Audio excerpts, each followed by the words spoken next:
సాధారణంగా రాజకీయ నాయకులకు బిజినెస్ మైండ్లకి ఆయనే ఈయనకు కుడిభుజం, ఈయనే ఆయనకు కుడిభుజం అంటూ వ్యాఖ్యానిస్తుంటారు. అయితే ఆ పదం అలా ఎందుకు వాడతారు అంటే మెయిన్ సపోర్ట్ ఇచ్చేవారిని అలా పోలుస్తుంటారు. కానీ ఓ ఆడబిడ్డ ఆమె తండ్రికి పక్షవాతం వచ్చి చేయి పడిపోతే నిజంగానే కుడిభుజంగా నిలిచింది. కుటుంబ భారాన్ని మోస్తోంది. తండ్రి కళ్ళల్లో ఆనందాన్ని నింపుతోంది. ఏంటా ఇంట్రెస్టింగ్ స్టోరీ ఇప్పుడు చూద్దాం.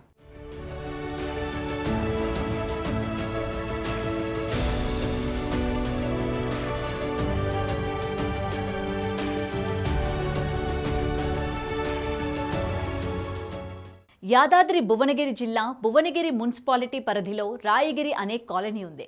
ఆ కాలనీలో ఏర్పుల ఎల్లయ్య అనే వ్యక్తి ఆటో నడుపుకుంటూ కుటుంబాన్ని పోషిస్తున్నాడు. అతడికి ఒక కూతురు, 2 కుమారులు ఉన్నారు. పేదరికం వల్ల ఎల్లయ్య ఆటో నడిపితేనే కానీ పూట గడవని పరిస్థితి. పిల్లలంతా చిన్నవారే. భార్య కూలి పనికి వెళ్ళి కాయ కష్టం చేస్తోంది. అయితే 6 నెలల కిందట ఆ ఇంట్లో అనుకోని ఘటన జరిగింది. కుటుంబం పెద్ద ఎల్లయ్య పక్షవాతం బారిన పడ్డాడు. కుడి చేయి పూర్తిగా పడిపోయింది. భుజం వరకు కదలికలు లేకుండా అయిపోయాయి. అసలే పేద కుటుంబం. జీవనాధారమైన ఆటో మూలన పడింది. భార్య కూలి పనితో కుటుంబం గడవడం లేదు. తినడానికి తిండి లేని పరిస్థితి వచ్చింది. తెలిసిన వారి దగ్గర అడుక్కు వచ్చి అమ్మ అన్నం పెట్టడం పెద్ద కూతురు ఊర్మిళ కంటపడింది. ఇది చూసి కన్నీరు పెట్టుకుంటున్న తండ్రిని చూసింది. అప్పుడే ఫిక్స్ అయింది చిన్నారి ఊర్మిళ. నాన్న లే, నేను నీకు తోడుంటా, ఆటో నడిపించు అన్నది. ఆ మాటలు ఆ తండ్రికి అర్థం కాలేదు. నీకు లేనిది కుడి చెయ్యే కదా నాన్న, నేను నీ కుడి చేతనవుతా అంది.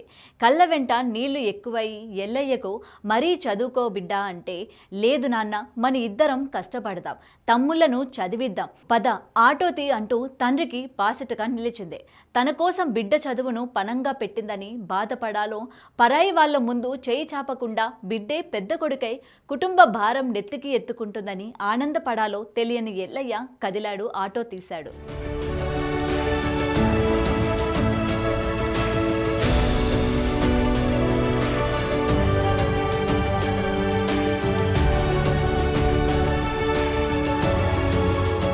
కుడివైపు బిడ్డను కూర్చోబెట్టాడు.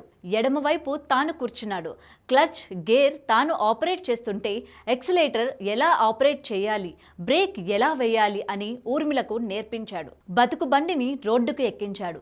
ఎవరి ముందు చేయి చాపకుండా జీవితమనే ఆటోను ముందుకు నడిపిస్తున్నారు. అయితే ఎవరైనా దాతలు సాయం చేసి తమకు కొబ్బరికాయలు అమ్ముకునే దుకాణం పెట్టించినా, తన భర్త వైద్య ఖర్చులు భరించినా ఊర్మిళను మళ్లీ చదివిస్తామంటోంది ఎల్లయ్య భార్య. ఏది ఏమైనా కష్టకాలంలో తండ్రిని బాసటగా నిలిచి నిజమైన గుడిభుజం అనిపించుకుంది ఊర్మిళ. ఆయనకు 6 నెలలు అవుతుంది పక్షవాతం వచ్చి. 4 నెలల దాకా ఇబ్బంది అయింది. ఇంటికాడ ఉంటుంది, తినడానికి తిండి లేదు, బియ్యం లేవు, ఆయనకు మందులకి చాలా ఇబ్బంది ఉండేది. చుట్టుపక్కలతో కూడా ఆడుకొని తిన్నాము 4 నెలల దాకా. ఎట్లా అని కొంచెం మా పాపని చదువు 9 చదివింది. జర వాళ్ళ డాడీకి సాయం చేస్తే జర మందులకు డబ్బులు లేవని కొంచెం సాయం చేస్తాను. మా పాపని ఇలా డాడీ కూడా తీసుకొచ్చాను. గట్టి నేను కొబ్బరికాయలు అమ్ముకుంటామని నేను వచ్చాను. కొబ్బరికాయలు అమ్ముకుంటాను. 9 చదివినాము. ఈయనకి ఇబ్బంది ఉండే సార్. ఇబ్బంది ఉంటే ఇంకా మందులకి ఏం లేకుండే, మందులు వేసుకోకుంటే ఇంకా మొత్తం లేస్తలేడు. ఎట్లా అని కొంచెం సాయం చేశాను. మా పాప తీసుకొని వచ్చిన తర్వాత ఎగ్జామ్స్ రాపిస్తామని అట్లా చేసాను. సర్ణగిరిలో కొబ్బరికాయలు అమ్ముతాను. ఇప్పుడు ఏం కావాలనుకుంటున్నాం మీరు? ఏం చేస్తాను, నేను కొబ్బరికాయలు అమ్మంటే అక్కడ గుడికాడ అమ్మిన మొన్నటి దాకా అయితే అక్కడ అమ్మనిస్తలేరు. నాకేం ఈయన చెయ్యి కోసం ఏమన్నా సాయం చేయాలి. ఎవరన్నా పెద్ద మనుషులు ఉంటే సాయం చేయాలి సార్. పక్షవాతం వచ్చింది, చెయ్యి లేసలే, మందులకు నడపడానికి ఆధారం చేయాలి సార్. మీరు ఏమైనా చూపించాలి.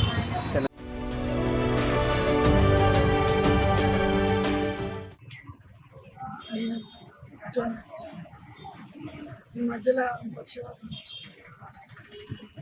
అటెండెంట్ బట్టి చంద్రులైంది ఒక 18 ఏళ్ళు అయింది. అందుకంటే ముందు పట్టినట్టు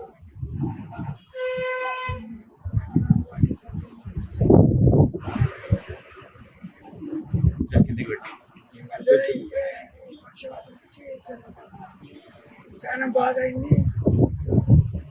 స్వర్ణగిరి టెంపుల్ పడి కొంచెం ఒక నెల రోజులు మంచిగా అయింది. నాకు తినడానికి తిండి లేకుండే, మందులకు కూడా డబ్బులు లేకుండే.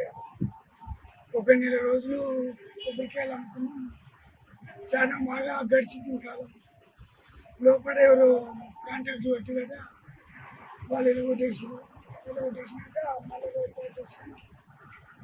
ఇప్పుడు కొంచెం బాగానే ఉంది. ఎంతమంది పిల్లలు? 3 పిల్లలు. ఇక కొబ్బరికాయలు తీసుకొచ్చి ఇక్కడ వేసి పెట్టి, ఇప్పుడు నీ ఆమె పెద్ద కూతురా? మా పెద్ద అమ్మాయి ఆమె ఎందుకు ఉంటుంది నీతోనే? 9th క్లాస్ చదువుకుంది.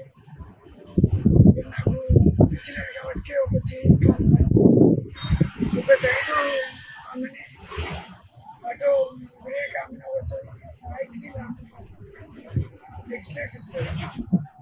నేను గేర్ వేసుకుంటా, క్లచ్ పట్టుకుంటా. ఒక సైడ్ ఒక సైడ్ ఆమె. పాప స్కూల్కి పోతలేదా? స్కూల్ బంద్ అయిపోయింది. ఇప్పుడు స్కూల్ పోతే కాలం నడవది, ముందుకు సాగదు. అందుకే బంద్ చేసిన. నేను మంచిగా అయినాక ఇట్లా మళ్ళీ చదివిస్తాను. నేను ఎక్కువ చెవుగా మాట్లాడలేను. ఎక్కువ మాట్లాడితే వాయిస్ వస్తుంది. ఇదే పరిస్థితి ఇదే. ఇప్పుడు ఎవరైనా దాతలు సాయం చేస్తే నేను మంచిగా వరకు నేర్చుకుంటాను. అమ్మాయి కూడా స్కూల్కి పంపిస్తాను. త్వరలోనే వారి కష్టాలు తీరి ఊర్మిళ మళ్ళీ బడికి వెళ్ళాలని కోరుకుందాం.